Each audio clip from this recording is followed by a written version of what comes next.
Liar is back. I think I was about 3.5 years old when the first series. You said that already. I know, but I thought there's more steam in that gag. It was only 2 years ago.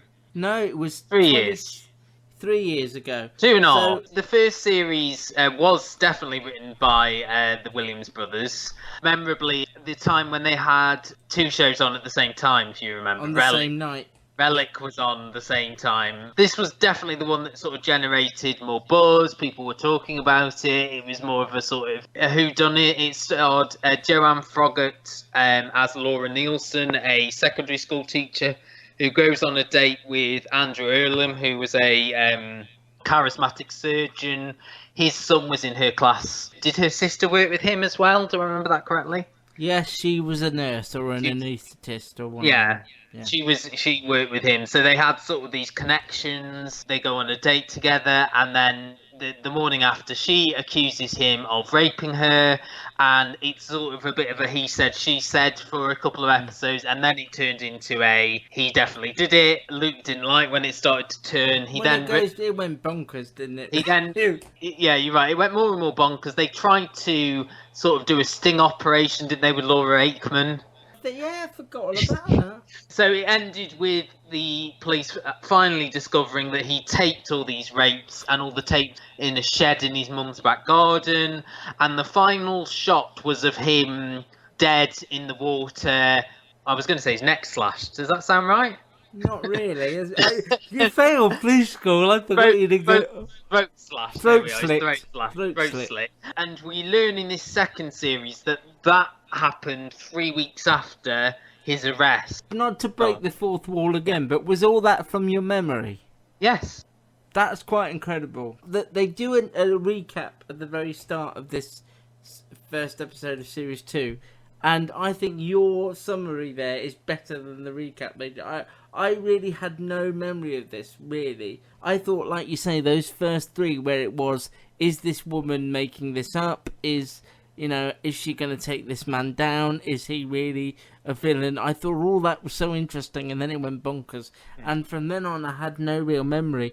And I have to say, Series 2, Episode 1, I really struggled to follow it. I found it really complicated. What, the second series was actually announced at the end night of. The night of. So, and it's sort of, this is what it's going to be about. Who killed Andrew Earlham? Basically, everyone wanted to kill him. And this is basically the present day with the investigation. They bring in straight-talking D.I. Karen Renton. Oh, my God. Played by Luke's favourite, Catherine Kelly. I think she's horrific. And I don't know if you get what I'm going to say here, but feels like she's doing a bit of a Saran Jones impression. I know what you mean. Yeah, she's playing this like, I'm a bit comedy. I've got nicotine. I'm chewing nicotine gum. I'm offering it to everyone. Slap my thigh. Come on, Danny Webb, who's playing the DS. I do like Danny Webb. It reminds me a bit of Saran when she was in Scott and Bailey, that sort of character. Yeah, but that again had charm. She doesn't have charm. No. She's just smart. And it's like, I know Rory, the Danny Webb character, say, I've heard about you. I know, what they say is true about you. And, she's got a bit of a reputation, but she's one of the country's most reliable homicide detectives. I have got the bios up at the moment from the press. I was going, this is your memory again. I'm really impressed. You're a mastermind of it. It's 2 different timelines, really, as I said. So they've got the investigation. Catherine Kelly comes in. They're sort of pointing their fingers purely at Laura in this first episode. Because I think one of the questions we had going into the second series is how are they going to fit Ioan Gruffudd into it, because obviously his character's dead. So half of it is flashbacks to 3 weeks ago, the aftermath of him being charged, the police coming to his house with his son being there. I found it really convoluted and confusing. And obviously I knew that the Ioan Gruffudd stuff was in the past because I knew he was dead. But there's a plot line with a guy that she also went out with that I had no memory of.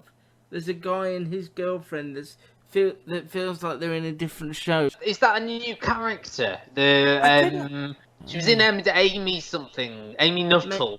Yeah. is the nurse. I couldn't tell whether it's new or whether it was somebody I'd forgotten. He's got something to do with him rather than her. I don't think he's got anything to do. Okay. She is another victim of Andrew Earlam's. Right. That's her connection to the. I thought she was linked to Laura as well because she was a nurse and things like that. But I think as it went on, it was.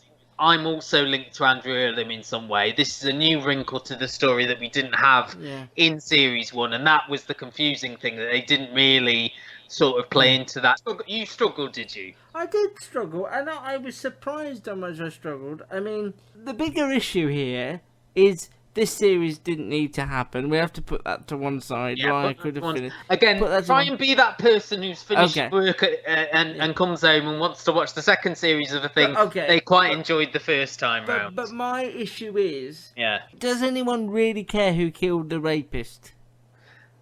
No, I suppose that's the thing, isn't it? But do you know what I mean? It's really hard to... It's not a sort of a sympathetic character, but at the same time, people do like a whodunit and sort of a guessing, and it sort of propels all the sort of publications to put these Who Killed Andrew Earlam articles together. I mean, I know what you mean. Does anybody care? And I think, I mean, I was quite entranced by it. I'm not entranced, but I knew where I was at all times. I didn't struggle with it. It kept my attention, and I thought it went at quite a pace that it didn't drag at any point. Maggie Cole for me dragged, whereas this didn't. I think the Williams brothers are good at sort of keeping up a pace, not letting that pace drag. And, I agree with you about some of the characters.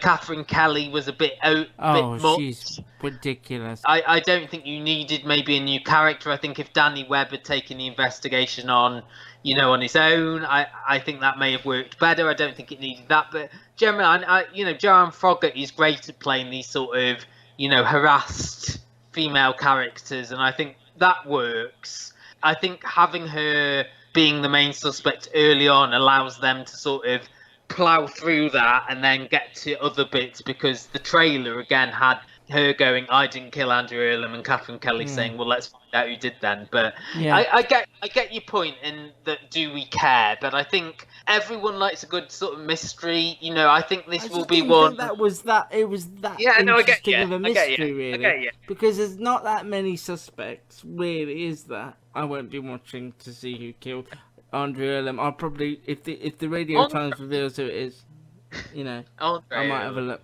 I don't know. I think maybe the time it's taken to get to screen hasn't helped it. No, I get that. The fact that we're supposed to be plunged back into this world, I struggled to get there because I felt so disconnected from series 1. It felt so long ago in my life. I was like 3 houses ago. But that's just the way I move around quite a lot. Then I just was so bored by it. And I agree, they are good, the Williams brothers, at these dramas, but they ultimately feel quite hollow. You're going to continue. It's going to be added to my list of things to watch. We're going to need to talk about what's on this list at some point. I can't believe we got rid of the one. I've been watching mainly films, but the TV show list is going to be. I do have times where I'll do a bit of a binge, but okay. Well, Liar is on Mondays at 9 p.m. on ITV. It's again 6 parts, so. That's 6 weeks of me not watching ITV on a Monday and Wednesday, and on a Thursday actually, because they've got crappy documentaries with Joanne Lumley in them.